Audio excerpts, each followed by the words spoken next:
Boa tarde, pessoal. Hoje é dia 9 de abril de 2015. Se alguém perguntar por que você sempre começa com uma data, porque quando a gente assiste, a gente quer saber que dia que foi feito esse programa. Então a gente já sinaliza de cara que hoje é dia 9 de abril de 2015. Porque tem gente que 16 horas. tudo, né? Verdade tem gente que está perguntando como que assiste. Você entra no site do tonionline.net, procura Papo na Rede. Quando tem o Papo na Rede, tem o Meia Hora do João, eventualmente quarta-feira. A gente está nessa tarde aqui com o nosso amigo de muitos anos, o capelão, nosso capelão. Nosso capelão. Acabamos de falar sobre isso. Mais um amigo muito querido. Eu digo assim, para apresentar o Nino, a minha alegria, quando eu lembro, né, quando penso e oro pelos que estão hospitalizados, etc., eu sempre lembro assim, o Nino tá lá. Me dá uma alegria, uma coisa gostosa. Assim, está lá ao lado do leito. Tá lá, o Nino tá lá, tem gente com ele, os cursos todos que você tem dado, as pessoas que você tem preparado, amigos meus, gente querida, né, que foi colocando junto, né, então me dá muita alegria de saber que você tá lá. Obrigado. O Nino tá lançando não, por que a gente fala isso? Não tá lançando, tá na sétima edição. Dele, né? Ele lançou esse livro do Nino. Tá chegando, tá lá com o Carlos Brigantinho, a capa, A Graça no Sofrimento. Esse é o livro do Nino. Cuidando da alma e do corpo feridos, o Nino compartilha aqui a experiência de 25 anos de capelania hospitalar. Tudo a ver. Nino, obrigado por você estar aqui nessa tarde. Seus dias são muito corridos, você mora em Itu e vem pra cá cuidar de gente que tá sofrendo nos hospitais. Você dirige uma equipe de voluntários durante muito tempo. Você é capelão no Hospital São Paulo, com uma capelania que é reconhecida pela direção do Hospital São Paulo, que é da Universidade Federal de São Paulo. E a gente fica muito alegre e feliz em perceber como que tem frutificado, como o Senhor tem feito frutificar o seu trabalho nesse âmbito. E a gente, tempos atrás, quando a gente se encontrou, falou, vamos falar sobre cuidado paliativo. Né, que é um tema relativamente novo, né? Sim. Tanto que a gente estava numa conversa aqui, quando a gente foi divulgar, se a gente usava essa expressão ou não, e aí a gente considerou, vamos usar porque de qualquer maneira ajuda de certa maneira, definir e tornar mais conhecida um aspecto da área da saúde em todos os seus níveis, né? Não só físico, o que está acontecendo, né? Então, eu queria... Antes de você contar, acho que você tem muita experiência nisso, eu achei uma definição, e para você que está vendo o programa, ou que vai ver depois gravado, a Organização Mundial de Saúde, em 2002, ela fez uma revisão de uma definição, de uma primeira definição que ela havia feito, e a versão agora aceita atualmente diz o seguinte, Dani, você tem um slide aí com o texto? Tá aí, ó. É aquilo lá. Cuidado paliativo é a abordagem que promove qualidade de vida de pacientes e seus familiares diante de doenças que ameaçam a continuidade da vida através da prevenção e alívio do sofrimento, o que requer a identificação precoce, avaliação e tratamento impecável da dor e outros problemas de natureza física, psicossocial e espiritual. Sim. Quer dizer, essa aí é a definição da Organização Mundial de Saúde. Na sua experiência, Nino, como que você tem visto... Agora vamos entrar na questão da espiritualidade, e só para deixar claro uma coisa. Quando a gente fala de espiritualidade, nós estamos aqui considerando a espiritualidade cristã, que tem como fundamento a pessoa de Jesus, dos evangelhos, né? Só para a gente dizer, porque hoje quando você fala de espiritualidade, assim, qual delas? É dessa, espiritualidade cristã, com aquele conteúdo que o evangelho nos fala. Na sua caminhada desse tempo todo, Nino, como que você percebe primeiro assim, a aproximação dessa nova abordagem de cuidado paliativo com a questão e com a realidade da espiritualidade, com essa aproximação, tanto que a OMS ela inclui na declaração, na definição.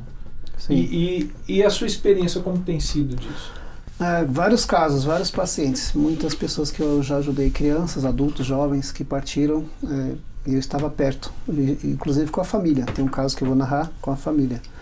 E o contato e a aproximação é mostrar que ele é importante para Deus, que Deus é real, que Deus não abandonou, que está do lado dele. E confortar a pessoa, preparar para essa partida. E conversar sobre esse assunto mesmo, sobre a partida, sobre a morte, sobre a ida dele, a segurança da pessoa em Cristo, na pessoa de Deus. Então tem sido uma experiência forte, muito rica e muito misteriosa. Cada situação é uma situação, cada pessoa é uma pessoa, e tem sido assim uma coisa de levar Deus à pessoa naquele momento, naquela realidade, e dizer para ela que Deus sabe da vida dela, conhece e está vendo a situação dela e está desejoso de se relacionar com ela. Nesse sentido, não no apelo, aquela coisa toda, Sim. mas de mostrar a ela que Deus é presente, que Deus é real e conhecedor da situação, e que todos nós vamos passar por isso.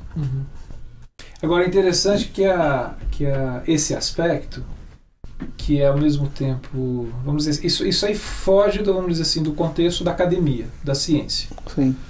Agora é interessante como que hoje o aspecto da religião, vamos dizer assim, ou da espiritualidade, ele começa a ser cada vez mais aceito como um aspecto benéfico para o paciente que está vivendo esse tempo, que eventualmente não, certamente é difícil, e para a família também. Então tem vários benefícios da espiritualidade nessa hora. A própria Organização Mundial de Saúde e outras estão reconhecendo a importância desse apoio e dessa experiência. Nos Estados Unidos, de 128 cursos, 52 tem essa grade aí, essa matéria na grade. Na grade cursos ligados aqui à espiritualidade. Ao apoio espiritual nesse momento. A espiritualidade mesmo, em 52 cursos, quase a metade, ou a metade. E o povo já está reconhecendo. Os médicos, a ciência em si já reconheceu que o homem não é só físico. O homem é alma e é espírito. E ele precisa desse contato com o sobrenatural. E tem muitos benefícios do paciente que tem apoio espiritual e do que não tem. Tem umas comparações aí, estudos científicos, tudo. E um deles é que o paciente melhora mais rápido, aceita mais o tratamento, fica menos tempo internado, tem menos complicações, essa coisa toda. E aí na terminalidade da vida, que era o paciente chamado paciente terminal, que hoje não é mais, ele é paliativo, saiu mais essa expressão, finitude, a gente aborda essa questão da espiritualidade. Sim. Mostrando à pessoa que Deus não se afastou dele, que ele não foi desamparado, que ele não está largado, e a família se sente amparada. Tem um caso bem rapidinho de uma pessoa que estava falecendo e me chamaram no quarto, no hospital. E eu fui lá, pastor, ele vai falecer, e você vai falecer agora. E eu fui. E a enfermeira falou, a filha está lá e quer que o senhor fique junto, até ele falecer. Eu falei, mas como vai ser isso? Fica lá, ele está falecendo por esses momentos. E eu fui lá, e aí eu me apresentei para a família, estava a filha lá e uma outra pessoa. E eu fiquei lá 1h15, até aquele senhor parar de respirar, desligar tudo. E eu fiquei junto. Aí chegou o serviço social, chegou a psicologia, um monte de gente. E aí no finalzinho já, ele estava bem, os batimentos cardíacos já parando, aquele aparelho. Todo mundo foi saindo, um senhor falou assim, vamos sair e deixar ela sozinha com o pai. Aí eu fui o primeiro a sair, né? Claro, só rapidinho. Aí ela falou, todo mundo pode sair, menos o pastor. Aí eu fiquei com ela até o finalzinho, aquele senhor parou de respirar, os batimentos cardíacos, o médico entrou, olhou. E eu falei para ela, seu pai faleceu, ele partiu. Você está dizendo que meu pai morreu? Eu falei, faleceu, ele já não está mais entre nós. E aí ela abraçou o pai, aquela coisa toda, e eu fiquei ali. E eles são gratos até hoje. Até hoje a família me agradece por eu ter ficado lá naquele momento de dificuldade, segurando na mão dela e de uma outra senhora que estava lá, até o pai dela falecer. Ô Nino, não sei, mas você pode talvez identificar. Na virada do milênio, ou até a virada do milênio, havia assim uma expectativa e até uma fala entre nós, os religiosos, né, de plantão, de que o mundo viraria o milênio assim, mais cético, mais incrédulo, mais ateu, né, mais distante, né, das experiências religiosas ou espirituais. Não obstante, nós viramos o milênio e já se vão 15 anos, né? E aí você leu de 2002 essa declaração, né? E você já vinha, né, na caminhada 10 anos antes, né? Sua jornada começou lá, pelos 90, né? A comunidade científica, qual foi a mudança? O que aconteceu com a comunidade científica? Eu digo, tanto os mestres, os professores da medicina, os alunos, os pesquisadores e o povo, né, que lida desde do professor ao assistente, à enfermeira, enfim. Quer dizer, você identifica um momento, quem sabe assim, histórico, que houve esse descolamento de um mundo cético, não é? de um mundo científico acadêmico cético, não é? Para uma mistura, né? Do tipo um transversamento, pelo menos, né? Entre os pensamentos. Você consegue identificar assim? Não dá para identificar um ponto, mas nos dias de hoje a necessidade, a carência espiritual está muito maior do que alguns anos atrás. Cresceu. Entre os cientistas, médicos, profissionais da saúde, tem muito mais abertura. Tem muitos convites para implantar capelania em muitos lugares, muitos hospitais.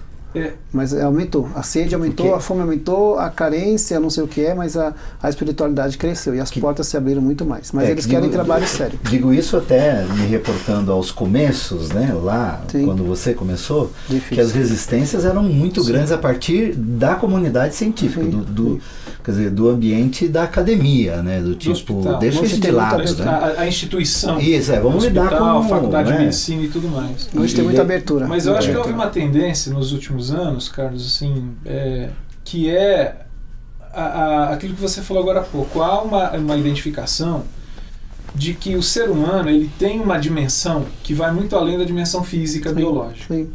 E eu acho que a própria ciência ela vai reconhecendo que ela tem as suas limitações para lidar com coisas que estão além. Você falou de uma palavra que é muito interessante, lidar com a morte, e cuidado paliativo está lidando diretamente com essa questão. A morte ela tem ingredientes de mistério. Mistério que eu quero dizer assim, nós não temos respostas, né? Que a ciência ela pode definir a morte do ponto de vista biológico, aquilo que a gente chama de óbito. Sim, técnico lá. Técnico, né? O coração parou, teve uma parada, isso, tal, enfim, tem uma série de critérios clínicos. Agora, quando a gente fala de morte, tem todo um outro contexto que a ciência por si mesma ela não consegue responder, é um mistério.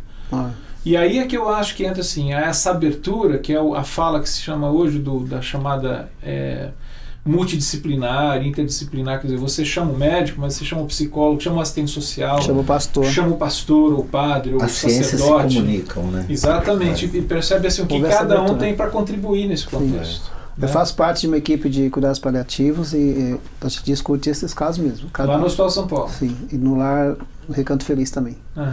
E cada um dá a sua posição. É aberto para todos discutindo o caso e cada um fala da sua posição.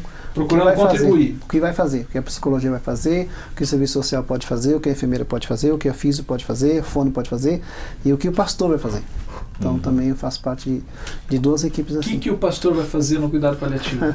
Apoiar a família, ficar junto da família, ficar perto do moribundo, da pessoa que está partindo. Mas especificamente, porque assim, todos estão ali para apoiar. Que tipo de apoio que você, como capelão há anos, oferece para essa família que está perdendo um ente querido, para essa pessoa que é a pessoa que percebe que ela está partindo? Oração e presença. As pessoas precisam de gente perto. Não precisa de sermão, nem de nenhum texto decorado, nem de nenhum dado assim. Só precisa de você ficar perto. Segurar na sua mão, ficar perto e presença. E oração e segurança em Deus. Qual seria uma oração para um momento como esse? Confortar, uma oração de conforto, uma oração de Deus, o Senhor conhece essa pessoa, o Senhor a criou, o Senhor a formou, sabe dos dias dela, sabe dos momentos dela, do que ela está passando, alivia as dores, antecipa essa situação toda. Eu orei com uma senhora que depois da oração a enfermeira pediu para orar para ela partir, porque o sofrimento era muito grande, físico, e agonia. E eu orei, eu acabei de orar, ela faleceu. Tem gente que tem medo que eu ore. Então, eu não quero que você ore por mim, não. Posso orar por você. Não, eu já ouvi umas histórias muito interessantes, porque eu acho que é uma questão de uma entrega, né? Ela descansou. A família às vezes entrega. Mas a senhora disse para ela o seguinte, olha, fique tranquila, a sua família está bem. Ela gostava de uma pessoa que havia falecido, eu falei, ele faleceu, descanse, eu vou fazer uma oração para a senhora descansar. E ela descansou na minha frente. A enfermeira então, ficou... Isso que o Fernando colocou, essa oração de entrega. Você acha que isso é... Primeiro, assim, a gente tem base bíblica para isso, há precedentes bíblicos para isso. Descansa. A boa morte, né? Vamos colocar assim. É o paliativo. Por exemplo, paliativo o Jacó, a boa morte. né? Ele tem uma morte, né? Que do tipo assim, que ele se acolhe, né? No passado as pessoas tinham uma boa morte, né? Então a história da morte, se vocês for estudar a história da morte, o Eberhard Jung diz que a morte é o que nós temos mais próprio na vida. Então a morte no passado ela acontecia em volta da família. Pessoa em casa, como o Jacó está falando, até mesmo mais para cá um pouco. E a família em volta, ele dava as últimas recomendações, orientava as pessoas, abençoava as pessoas e partia. Aconteceu isso comigo também. Eu estava no hospital e um médico me procurou pelo braço e falou: vamos lá que aquele paciente está partindo. Eu falei: agora? Eu falei: tem que ir lá. Aí ele foi, com os aparelhos e tal, chegamos no quarto, estava toda a família em volta do leito. Todo mundo em volta. Os filhos, genro, nora, esposa. E aí o médico olhou, atestou, ficou olhando, mexeu e tal, falou: partiu. Aí todo mundo olhou para mim. Os filhos olharam, a esposa olhou, todo mundo olhando, e agora? Eu pedi ajuda para os universitários, ninguém falou nada, para as placas, nada. Aí eu falei: Senhor, e agora? Todo mundo me olhando para eu falar alguma coisa. Aí eu falei para eles: olha, é um privilégio estar aqui com vocês, é um privilégio participar dessa hora, porque ele teve uma boa morte. Assistido pelo médico, pela enfermeira, pelos profissionais da saúde, assistido pela família, a esposa está aqui, os filhos estão aqui, as noras estão aqui. É um privilégio morrer assim, ser uma boa morte. E o capelão está aqui, eu estou aqui. Aí nós nos abraçamos, oramos o Pai Nosso, demos as mãos, orei por eles, e eles também ficaram muito confortados. Se não tivesse um apoio espiritual naquela hora, ia ficar um vazio. Mas aí eu mostrei que Deus se manifestava naquele momento, da família estar próxima daquela pessoa. Você teve já uma experiência assim que transcende, que a gente poderia dizer presença milagrosa, presença de anjos, enfim, uma presença para além daquilo que seja só o assim, eu sinto isso aqui. Você já viveu uma experiência de presença? Se eu já vi anjo. Não, acho que seria isso. Essa questão, mas assim, tem um caso muito legal. No momento, há uma intensidade. Eu acho que você quer dizer que eu vi uma experiência assim. Eu acho que o cara está falando de uma intensidade dessa presença que a gente sabe. De percepção mesmo, assim, olha, nós não estamos sozinhos aqui. Sim. Só que a gente fala isso normalmente, né? Mas há dias e há momentos e há situações que isso ganha densidade, né? Jesus estava num quarto lá no Hospital do Câncer Infantil. Eu subi no elevador, eu no 8º andar, e o elevador parou no 7º. E aí quando ele parou no 7º andar, uma assistente social me viu dentro do elevador. E ela falou: pastor, desce, corre, desce daí. O senhor caiu do céu. Eu falei: não, eu tô querendo ir pra lá. Eu falei: não. E ela me pegou pelo braço e falou: vem aqui que tem uma criança parando. Eu falei: você não podia ter outro programa? Vou comer um churrasco, uma coisa. Eu falei brincando. Eu falei: não, vem cá. Pegou, abriu a porta do quarto, me empurrou dentro do quarto e falou assim: mãezinha, eu achei o pastor. O pastor tá aqui. Aí eu falei: meu Deus, um quarto, uma penumbra. Tinha uma senhora ajoelhada no chão, os 2 joelhos no chão, as mãos em cima de uma criança de 3, 4 anos. A criança já parando, terminal. Tumor no rosto, coisa muito estranha. E aí eu sentei na poltrona do lado, puxei a mãe, ela sentou do meu lado, deitou no meu ombro, abracei a mãe e com a outra mão eu pus a mão em cima da criança. Aí eu orei. E orei assim: Senhor, essa criança é tua, o Senhor a criou. Recebe essa criança nos teus braços, em nome de Jesus. Aí a mãe falou: pastor, ele foi. Aí pegou ele no colo, foi aquela coisa toda. A enfermeira entrou, o médico entrou, e eu fiquei ajudando até a hora do velório. Então Jesus viu minha oração ali e ele pegou aquela criança, e eu pedi, depois que eu orei, na hora que eu orei ele teve essa parada. Então, tem um e-mail que chegou da Elisete Fruzino, uma querida amiga de Ribeirão Preto. Não tem uma pergunta, só agradecer a Deus pela vida de vocês. Assisto o programa sempre que tenho um tempo e confesso, aprendo cada dia mais sobre a palavra de Deus. Parabéns a vocês. Elisete, um beijo para você, para o Eliseu, seu irmão. Obrigado, Elisete. E o Léo Rodrigues. Nino disse que a fome espiritual aumentou nos hospitais. Contudo, como se dá essa fome ante o descrédito que muitas igrejas no nosso cenário brasileiro? A diferença na recepção do atendimento aos mais pobres e aos mais ricos? E aí? Igreja? Não entendi a igreja. Não, eu acho que eu acho que ele está colocando assim, existe o discreto por conta dos escândalos envolvendo cristã e igreja, mas eu acho que na realidade a fome ela existe, independente então, Léo, outra coisa, outra coisa. Bem legal. O que o pessoal está revoltado, eu trabalho fora da igreja. Se os restaurantes estão vendendo comida deteriorada, se os donos de restaurantes são picaretas, isso não tira a fome da população, né? A gente vai continuar sentindo fome. É Léo, né? Léo, o que acontece é assim, existem muitos escândalos e vão continuar existindo e sempre existirão, até Jesus voltar para buscar a igreja, cada dia pior. Mas a fome tem crescido e eu tenho trabalhado fora das quatro paredes, o sal fora do saleiro. E tenho tido uma experiência muito gostosa com não igreja, né? Eu não estou falando nada contra a igreja. Mas cada vez mais as pessoas têm mais fome de Deus, mais fome da presença de Deus. É muito legal. A religião, todo mundo está revoltado com a religião, a religiosidade, com a instituição, uma revolta geral. Mas com relação a Deus, o Evangelho, Jesus Cristo, o sacrifício de Cristo, está todo mundo com muita vontade. Ô Nino, eu queria só falar uma coisa, né? Você é a igreja. Sim. Você entendeu? É parte da comunidade dos discípulos que está indo lá no Hospital do Rim, que está indo no Hospital São Paulo, no Dante Pazanese, lá no GRAC. Então é interessante ver esse aspecto. Quer dizer, há uma crítica sobre uma igreja, que eu acho que é muito mais a instituição que ela se tornou. Agora, a igreja, os discípulos de Jesus, que estão espalhados por aí, é a igreja. tornando concreta a presença de Jesus através de suas próprias vidas. E a partir deles, os voluntariados que têm sido preparados para isso e se multiplicando, né, Nino? Cresceu. Muitos com responsabilidade, né? Tem ainda gente que precisa ser preparada melhor, mas tem muita gente já... A demanda é grande, os pedidos são grandes, no meio acadêmico, no meio científico, hoje um reconhecimento muito grande da presença e da necessidade espiritual. Tem uma reunião no hospital aqui recentemente, aqui no centro, e a diretora falou, precisamos contratar mais psicólogos. E a psicóloga virou e falou assim, não, nós precisamos de um capelão. E aí um médico disse, eu tenho essa pessoa, eu tenho esse nome.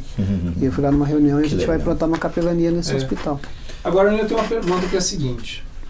Nós, cristãos, temos um discurso, uma teologia, uma doutrina, enfim, que ela é assim, ela tem fundamento, ela tem substância, no que diz respeito à morte, há uma mensagem para quem está morrendo. A gente cita textos da Bíblia sobre a esperança, sobre a vitória sobre a morte. Enfim, nós vivenciamos há pouco tempo o domingo da Páscoa, que nos enche de esperança da ressurreição. Ó morte, onde está a tua vitória? Sim. O que eu estou querendo dizer assim, nós temos um discurso bacana, bonito, que nós cremos nele. A minha pergunta é, a nossa prática como cristãos, diante de pessoas que estão morrendo, que estão vivendo necessidades específicas, a gente está falando de dor, o medo, a dor física, a dor da separação, e tudo isso que envolve a morte. Ou seja, nós temos um discurso que é mas a nossa prática, a gente sabe aplicar esse discurso, a gente sabe lidar no dia a dia com quem está morrendo? Não. O discurso muitas vezes é vazio. Nossa, tudo isso que você falou muitas vezes ele é vazio. E na hora da morte, na hora da dor crônica, por exemplo, muita gente tem dor crônica, da angústia, esse discurso ele não pega. Tem que ser presença, tem que ser gente, tem que ser humanidade, misericórdia, compaixão. Tem que ser, você tem que estar ali do lado. A pessoa tem que te sentir, ela tem que te tocar. E você tem que mostrar para ela que Jesus faz isso. Jesus tocou em pessoas, ele estava ali. A presença dele, o Deus Emmanuel, o Deus conosco. Nós estamos longe. Nós sabemos bastante teoria, mas a nossa prática é distante. A igreja, os cristãos se distanciam muito. E a morte é um mistério, e ninguém quer falar disso, né? Tem gente que morre de medo de falar da morte.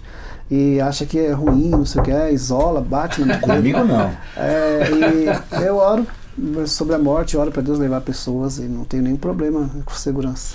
Eu peguei uma situação de uma senhora, só para ajudar aqui, eu estou lembrando, esse foi um caso que me marcou bastante, faz um mês. Não sei se eu contei na igreja.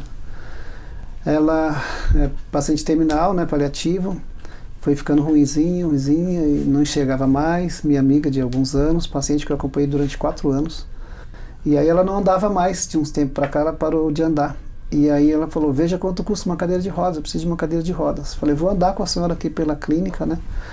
E aí fui ver preço muito alto. E um dia uma enfermeira viu uma cadeira de rodas novinha. E a enfermeira falou, pastor, vem cá, uma cadeira de rodas nova, vamos doar. Porque alguém estava doando. Eu peguei a cadeira e levei no quarto dela. E eu falei para ela, olha, tem uma cadeira, um presente para a senhora. O que é?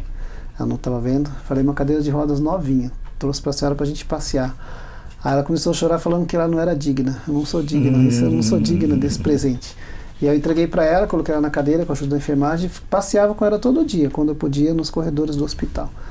E ela foi ficando bem debilitada. Um dia eu entrei no quarto, estava de cama, bem apagadinha, já sem cor. E eu falei, como está? Ela falou, os meus dias estão acabando, estou partindo. Eu falei, a senhora sente isso? A senhora sente que está partindo? Ela falou, sinto. Eu já estou saindo daqui. Eu falei, está confortável, está sem dor, está bem?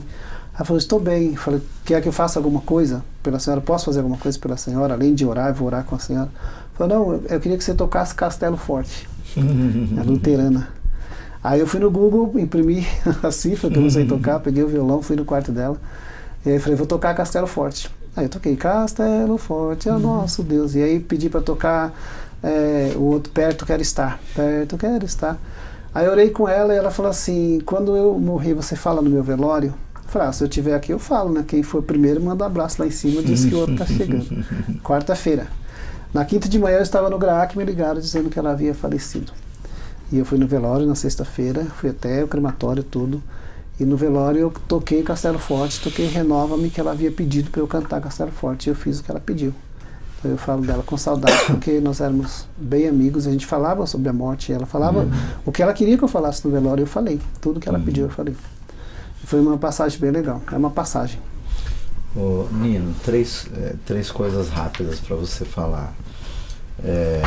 Você tem tantos anos lidando com pacientes nessas circunstâncias, você já se acostumou com a morte? Não. Segundo, você ora por cura? Terceiro, como é que você, que a gente conversou um pouquinho antes, como lidar com o paciente sedado, que para o entorno dele, ele já não está mais ali, né? Como é que se lida com isso? Quer dizer, disse que eu tenho minhas crenças, ou a minha crença a respeito disso, nunca deixo de orar com um paciente sedado. Mas dá uma geral sobre essas primeiro, três questões. Lidar com a morte, se acostumar com a morte, eu nunca acostumei. Nós não fomos criados para morrer. A morte é um choque, ela é uma intrusa nessa história toda. E eu sou vindo de um velório agora, acabei de fazer um culto fúnebre. E eu falei isso lá, e uma senhora de 90 anos, eu falei, pode ser a idade que for, ninguém se acostuma, ninguém está preparado nesse sentido de dizer, não, morreu, eu estou preparado. E a morte é estranha. Eu oro por cura, não prometo cura, mas eu oro para Deus curar as pessoas fisicamente. E tirar a dor, aliviar a dor, aliviar o sofrimento. Eu oro, não prometo, mas eu oro. E não digo que a pessoa, depois que eu orei, você está curado, levanta. Isso eu não faço, de jeito nenhum. Antes de você ir na sedação, você não acha que há uma certa insensatez, especialmente dos que creem, no que diz respeito à morte dos idosos, por exemplo? Como assim, insensatez? Não aceitar? Não aceitação? Ou querer prolongar para além tipo, essa coisa de ficar mantendo a todo custo. O texto bíblico propõe uma vida, né, de 70, 80 anos, e hoje você tem gente com 90, com 100 anos, cento e enfim. poucos anos. E mesmo nesses casos você observa algumas situações muito, eu estou chamando de insensato, e me perdoem aqueles que se sentem ofendidos, né, com isso. Uma resistência. Sobretudo aos que creem, não é? Mas assim, uma resistência a isso. Você tem observado então, isso? No nosso meio tem. Nós pensamos que as pessoas vão viver eternamente aqui. E não vão. E uma senhora deixou de andar lá e uma enfermeira ficou desesperada. Eu falei, é o processo. Ela vai parar de andar, depois ela não vai enxergar, depois vai ficar de cama, ela vai partir. Todos vamos partir. E ela fez exatamente isso. Isola, que isso? E cristã. Ela isola. E aí aí lascou. Mas faz parte, a morte está aí. Eu falei hoje no velório que eu estava na capela, todos nós vamos morrer, vamos fazer essa trajetória. Se o Senhor não arrebatar a sua igreja, cada um de nós vamos passar por esse momento, todos nós. Vocês vão primeiro, claro. Mas aí, em relação a isso, as pessoas não têm preparo não, e se preparam só para viver aqui. E nossa passagem aqui é curta, Entendi. a nossa vida é muito curta aqui. A questão da sedação, vai. Os pacientes em coma já foi Tem comprovado, 3 e-mails aqui para além. já foi comprovado cientificamente que o paciente em coma ouve. Ouve. Ele ouve, ele Ponto. sente, ele ouve. Ele não consegue responder. Existem 2 mundos aí, o mundo interno dele, as percepções, e o externo. Ele não consegue se comunicar com o exterior. Mas ele ouviu, ele captou a mensagem. Isso é científico, já se comprovou. Aqui e acolá rola uma lágrima, aqui e acolá a pessoa mexe um dedo, mesmo ele estando sedado tudo. Eu oro com as pessoas, eu converso com elas. E quem está assistindo tem que tomar cuidado com o que fala em UTI. Tomar cuidado com o que fala para o paciente em coma, porque ele ouve. Já pacientes em coma voltaram e disseram para nós que ouviam o que a gente falava. Sim. Nós temos experiência assim, de pessoas que estão conosco. Legal, Nino, isso é significativo, hein? Muito, muito, muito. Ó, Jonadab, ele está dizendo o seguinte: depois do consolo familiar, existe um acompanhamento familiar onde pode ser comunicado o evangelho ou o serviço do capelão para por aí? Pergunta, uma resposta breve, Nino. Então, nós não temos acesso, né? Eu gostaria que a igreja se mobilizasse, os cristãos se mobilizassem para um ministério com os enlutados. Porque a gente abandona, vai até o cemitério e depois, eu falei isso hoje. Você tem que voltar para o hospital, né? Eu não consigo alcançar, mas assim, seria bom se Uma limitação. as pessoas pudessem buscar. Se eu souber de algum óbito, busca a família. Luto acompanhado Busca a é família. menos dor, né? O Geraldo Alckmin postou um texto hoje em relação ao filho dele, uma dor tremenda, a gente tinha que ajudar bastante. Eu postei lá uma resposta para ele, mas é muita dor. Ó, Reginaldo Silva de Pernambuco, ele está dizendo que fui capelão de um abrigo para crianças e adolescentes em situação de violência, onde ainda hoje atuo como colaborador voluntário. Muitas vezes presenciei unir o trabalho de capelania e ação política, a ida às ruas para lutar por direitos e enfrentamento à governança que não cumpria suas responsabilidades. Qual a sua opinião sobre essa junção entre capelania e ação política? Tô fora. Tá aí, então a resposta dada. Certo. O Nino? Quase Não dá. Compatível. Não dá. Eu entendo o Reginaldo. Eu acho que tem um detalhe, né? Ele é capelão numa situação de violência. Se envolve com a política lá. Ele se depara com situações que precisam ser correspondidas pelo poder público, essas coisas todas. Até porque, vamos dizer assim, são situações em que as pessoas onde ele vai prestar uma assistência religiosa, elas às vezes estão ali por fruto de um descaso governamental do poder público. Né? E aí é uma questão de atuar aqui no cuidado, mas também tentar prevenir. Mas teria que ter bastante cuidado, muita ética, para não confundir as coisas, porque pode fechar a porta. Sim. Mas a presença pastoral, no sentido mais essencial dessa palavra, e mais sublime do termo, nesse momento para mim é insubstituível. Eu me sinto mais pastor ao lado dessas pessoas do que fazendo um ofício religioso. Não tem dúvida. Eu sou mais cristão do lado deles e vendo-os partir, como eu já vi vários, crianças e pessoas, do que se eu tivesse uma comunidade nossa. Não, a comunidade, todo respeito, deve existir. E eu faço parte de uma. Mas eu me sinto mais útil. É um mistério. Existe uma expressão, você falou de pastor, que é vamos dizer assim, você como capelão é uma atuação pastoral num determinado ambiente. No caso hospitalar, você também trabalha com quartel, né? O capelão lar de idosos. No lar de idosos. E eu acho que você é um cara tipo Unibanco, você deve ter dia 30 horas. 30 horas. Menino tinha 30 horas, senão vai ter gente esperando. Eu sei que acorda cedo, isso eu sei. Você vê meus posts de madrugada. Eu acho que é a hora que ele está indo dormir. Né?